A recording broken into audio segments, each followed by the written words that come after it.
অ্যালকোহলের সঙ্গে মেটাবলিক ডিজিজের একটা সম্পর্ক আছে। অ্যালকোহল 1 গ্রাম অ্যালকোহলে 7 কিলো ক্যালোরি এমটি ক্যালোরি আছে। ফলে আমরা যদি অ্যালকোহল খাই তাহলে আমাদের অ্যাবডোমিনাল ওবেসিটি হবে, মানে সেন্ট্রাল ওবেসিটি, এবং পেটে চর্বি জমবে, এবং ভিসারাল ওবেসিটিও হয়, লিভারের চর্বি জমা, প্যানক্রিয়াসের চর্বি জমা। তার জন্য ইনসুলিন রেজিস্ট্যান্স হবে। ইনসুলিন রেজিস্ট্যান্স হলে যা যা হওয়ার সেগুলো হয়।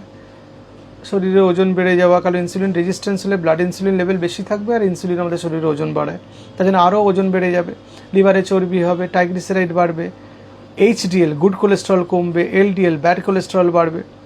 শুধু তাই নয়, এই যখন আমরা অ্যালকোহল খাই তখন লিভারকে ইনজিওর করে, মানে লিভারের সেলসগুলোকে নষ্ট করতে থাকে। সেটাকে অ্যালকোহলিক হেপাটাইটিস বলে, এবং তার জন্য লিভার এনজাইমস বাড়ে, এবং কিছু সময় পরে লিভারটা অনেক বেশি ক্ষতিগ্রস্ত হয়।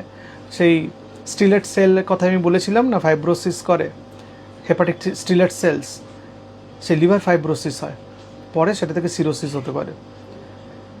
সুতরাং অ্যালকোহল খাওয়াটা বন্ধ করতে হবে, নিয়ন্ত্রণে নিয়ে চলে আসতে হবে নিজের চেষ্টাতে। মানুষ পারে না, এটা তো হতে পারে না, তাহলে কারণ শরীরে অন্যান্য অঙ্গ প্রত্যঙ্গ খারাপ হবে। অ্যালকোহল থেকে আমাদের জানি হার্ট খারাপ হয়, আমাদের কিডনি খারাপ হয়, আমাদের উচ্চ রক্তচাপের সমস্যা হয়, কোলেস্টেরলের যে সমস্যা হয় সেটা একটু আগেই বললাম, লিভার ইনজুরি করে, অ্যালকোহল থেকে ডায়াবেটিস পর্যন্ত হতে পারে। এবং অ্যালকোহল আমাদের ব্রেনের ক্ষতি করে, একটা বডিতে ইনফ্লামেশন চলতে থাকে, তার জন্য ব্রেন ফগিং হয়। যারা অ্যালকোহল রেগুলার সেবন করেন তাদের ক্যালকুলেশন করার বা জিনিস মনে রাখার, যেটা কগনিটিভ ফাংশন বলি, সেগুলো অনেকটা ডিক্লাইন করে যায়। তো সেটা একটা খারাপ জিনিস, সেটা কন্ট্রোল করার চেষ্টা করতে হবে। আর অ্যালকোহল যদি আপনি সেবন করেন তাহলে দেখবেন আপনার ওভারঅল ফিজিক্যাল অ্যাক্টিভিটি কমে যায়, আপনি অতটা চনমনে থাকতে পারেন না।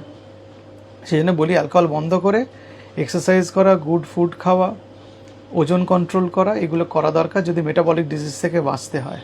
কারণ অ্যালকোহলের সঙ্গে মেটাবলিক ডিজিজের একটা সম্পর্ক আছে, এবং যাদের অলরেডি মেটাবলিক সিনড্রোম আছে তারা যদি অ্যালকোহল সেবন করেন তাহলে ওটা আরও অ্যাগ্রাভেটেড হয়ে গিয়ে আরও হেলথ খারাপ করে দেবে। মানে কার্ডিওভাস্কুলার হেলথের কথা বলছি বা রেনাল হেলথের কথা বলছি, আরও খারাপ করবে, কগনিটিভ ডিসফাংশন হবে। তার জন্য অ্যালকোহল থেকে যত দূরে থাকা যায় ততই ভালো। ভালো থাকবেন।